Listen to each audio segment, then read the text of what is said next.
ओम स्वस्ति पंथा मनुचरेण सूर्या चंद्रमसा विव पुनर्दत्ता जानता संगमे मही। सिया राम में सब जग जानी, कराऊं प्रणाम जोड़ जुग पानी। राम कहानी जो मैंने जानी कि इस अंक में मैं राजेश्वर सिंघल आपका अभिनंदन करता हूं, आपका स्वागत करता हूं। अभी हम परशुराम श्री राम संवाद की चर्चा कर रहे थे। पिछले अंक में हमने विश्लेषण किया कि श्री राम से उस पूरी यत्वा उस धनुष को पूरा करने का या उस धनुष पर संधान करने के पीछे भगवान श्री परशुराम का क्या आशय था। अब हम इसी चर्चा को आगे बढ़ाते हुए इस विषय में बात करेंगे कि इसके बाद जब परशुराम जी ने कहा कि हे राम, अगर आप इस धनुष पर शर लगाकर पूरी युद्ध पूर्ण कर दोगे तो मैं आपको द्वंद्व प्रदान करूंगा, अपनी बराबरी का दर्जा प्रदान करूंगा। सारे लोक में विख्यात हो जाएगा कि इस विद्या को, इस टेक्नोलॉजी को जानने वाले केवल परशुराम नहीं है, राम भी है। जैसा कि परशुराम जी ने इस पृथ्वी को क्षत्रिय विहीन करा 21 बार और ब्राह्मणों को इस पृथ्वी को दान दिया, कुछ ना कुछ गर्व अभिमान की उत्पत्ति परशुराम में हो गई थी। स्वभावतः परशुराम जी यही नहीं रुके तो आगे क्या हुआ उसकी हम चर्चा करते हैं। परशुराम जी के रोष को, उनके शौर्य को, उनके पराक्रम को और जो उनके भूतकाल में किए गए अलौकिक कार्य को सब जानते थे, महाराज दशरथ भी जानते थे। लेकिन उस धनुष पर आरोपण करने का जो कार्य है महाराज दशरथ ने भी नहीं देखा था। राम के पराक्रम से वो अनभिज्ञ थे, क्योंकि उन्होंने राम को तभी देखा था जब श्री राम को विश्वामित्र मांग करके लाए थे, ताड़का स्वभाव का वध करने के बाद। उसके बाद आयुधशास्त्र में, शस्त्रार्थ में श्री राम ने क्या अभिवृद्धि करी, क्या उनका शौर्य है, क्या वीर्य है, क्या पराक्रम है, उससे महाराज दशरथ भी अनभिज्ञ है। परशुराम के सुरौद्र रूप को देख करके, इस बात को देख करके, धनुष को देख करके दशरथ जी के मन में भय उत्पन्न हो गया, डर गए और उन्होंने बड़े कातर स्वर में परशुराम से कहा कि हे जमदग्नि कुमार, हम आपके पराक्रम को जानते हैं, आप हमें क्षमा कर दीजिए। श्री राम से जो अगर कोई त्रुटि हुई है तो उसको क्षमा कर दीजिए, क्योंकि अगर आप मारे गए तो हम तो अपने आप मर जाएंगे। लेकिन इस अनुनय विनय का परशुराम जी पर कोई प्रभाव नहीं पड़ा। उन्होंने अपना अभिमान और गर्वोक्ति चालू रखी। उन्होंने दशरथ जी की प्रार्थना के पीछे कोई ध्यान नहीं दिया। अब यहां चिंतन का विषय एक आता है कि ये जो परशुराम जी का कृत्य था, जो उनका कार्य था, ये कम से कम दशरथ जी की प्रतिष्ठा को बढ़ाने वाला तो कतई भी नहीं था, उनकी प्रतिष्ठा को कम करने वाला था। और ये कम करने वाला उस वक्त अधिक महत्वपूर्ण हो जाता है, उस समय अधिक महत्वपूर्ण हो जाता है जब दशरथ जी के पुत्रों के सामने हो, और पुत्र भी कैसे, पराक्रमी पुत्रों के सामने हो। मैंने पिछले अंक में कहा था कि लक्ष्मण जी नहीं बोले, क्योंकि लक्ष्मण जी से बड़े दो मौजूद थे, रामचंद्र जी और दशरथ जी, इसलिए सामयिक नहीं था, शिष्टाचार के अनुकूल नहीं था। और जिस परंपरा से, जिस प्रकृति से, जिस संस्कृति से श्री राम और लक्ष्मण आए थे, उसमें बड़ों के सामने छोटों को बढ़ चढ़ के बोलना ठीक नहीं। यहां भी निश्चित रूप है कि श्री राम को अच्छा नहीं लगा। इसके बाद परशुराम जी ने उस धनुष का प्राचीन इतिहास बताया। सब लोग जानते थे कि परशुराम जी का पराक्रम कितना है, फिर भी उन्होंने अपने पराक्रम को बढ़ा चढ़ा करके बताया। और पुनः पुनः वो श्री राम को चैलेंज करते रहे कि आप करके बताओ, आप करके बताओ, आप करके बताओ। पिता के सामने श्री राम का बोलना बहुत उचित नहीं था, इसलिए वो चुप रहे। लेकिन जब 2 बार 3 बार उन्होंने ये बात दोहराई, तो बातचीत करने में कुशल श्री राम ने परशुराम जी से कहा कि वीर्यहीनम इव अशक्तम शत्रुधर्मेण भार्गव। हे भार्गव नंदन परशुराम, ना तो मैं वीर्यहीन हूं कि मुझे पराक्रम नहीं है, ऐसा नहीं है, ना मैं शक्तिहीन हूं, आपके मन में हो कि मुझे शक्ति नहीं है, पराक्रम नहीं है, शौर्य नहीं है, वीरता नहीं है, दक्षता नहीं है, ऐसा नहीं है। अब जानासी में तेज है पश में अद्य पराक्रम। फिर भी आप मुझे पराक्रमहीन मान करके, असमर्थ मान करके मेरा तिरस्कार कर रहे हैं।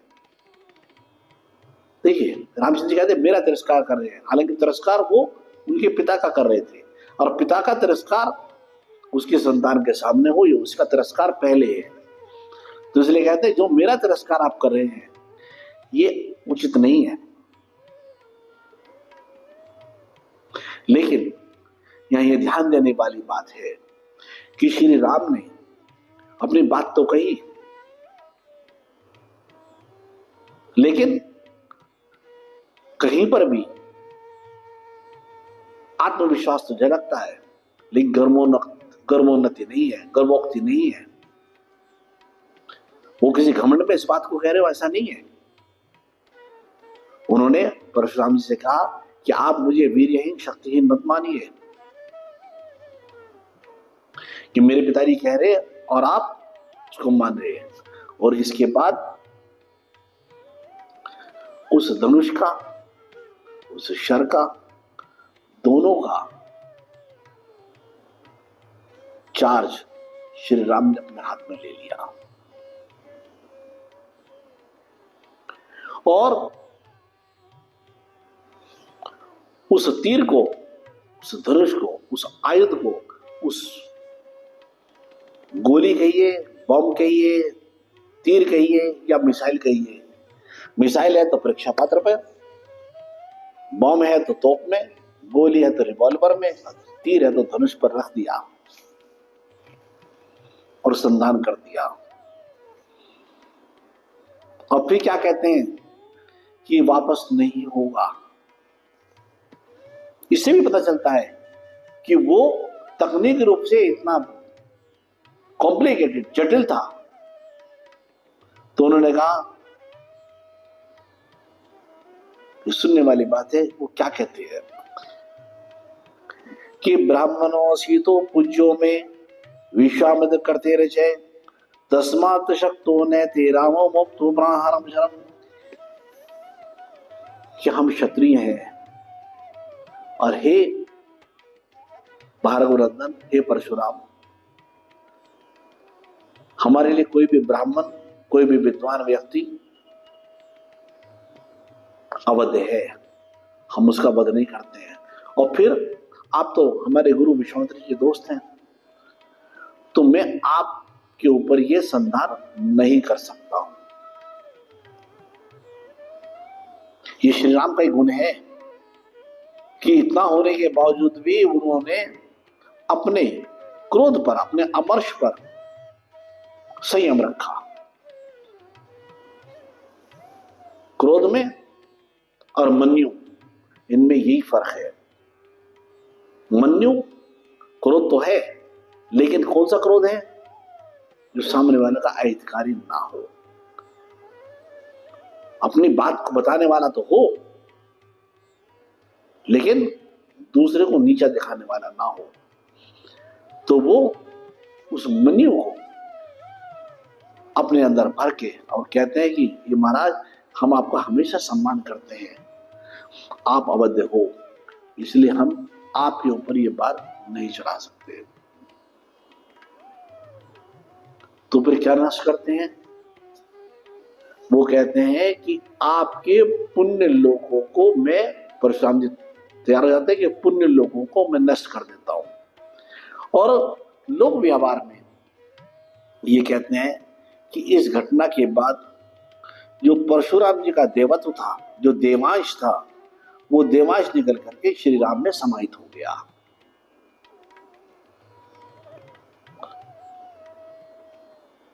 हमारी राम कथा और जो लौकिक रूप से आज की राम कथा है, दोनों में मूल रूप से एक ही अंतर है।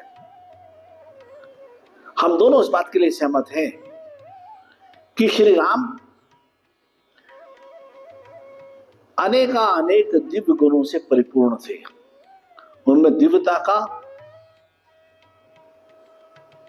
लगभग पूर्णांश था। देवत्व पूर्ण रूप से उनके अंदर था, कमी नहीं थी। लेकिन ये देवत्व को प्राप्त करने के लिए उनका पुरुषार्थ था। इस देवत्व को प्राप्त करने के लिए उनका कौशल था। इस देवत्व को प्राप्त करने के लिए उनकी तपस्या थी। इस देवत्व को प्राप्त करने के लिए उनकी सत्यता थी। यह देवत्व उन्होंने पुरुषार्थ से कमाया था।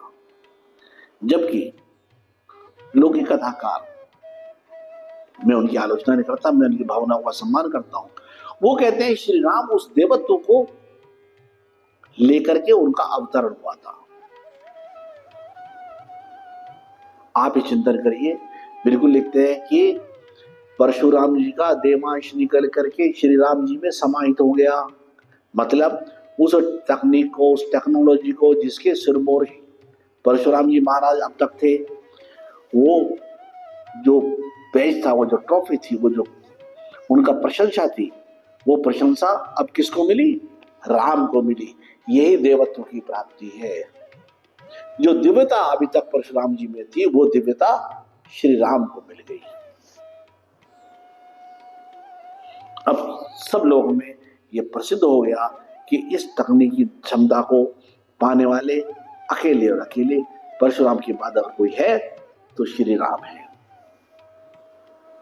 यही नहीं, इसके बाद श्री रामचंद्र जी महाराज ने परशुराम जी का पूजन किया, सम्मान किया, सत्कार किया, और परशुराम जी ने भी श्री राम का सत्कार करते हुए आदर से उनकी परिक्रमा की और अपने गंतव्य को चले गए।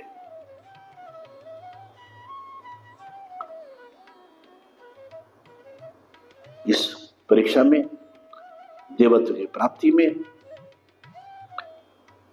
अपने उस धनुष को परिपूर्ण करने की दक्षता में रामचंद्र जी महाराज ने अपनी कीर्ति ध्वज को चारों दिशाओं में फैला दिया।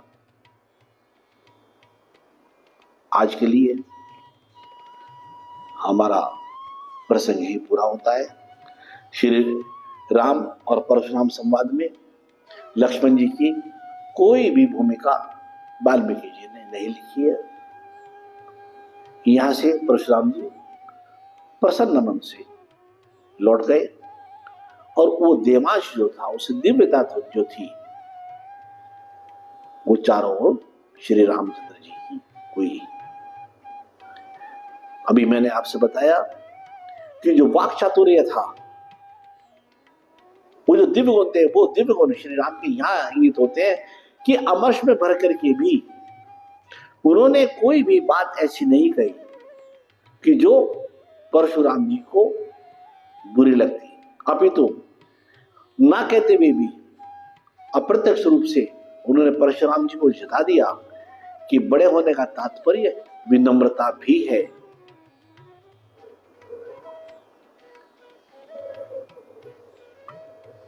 और यही गुण विनम्रता का, वाक चातुर्य का इस कथा में परिलक्षित होता है, मिलता है। हम सब इस बात का गुणगान करें, राम के गुणों का ध्यान रखें, ऐसा हमारी।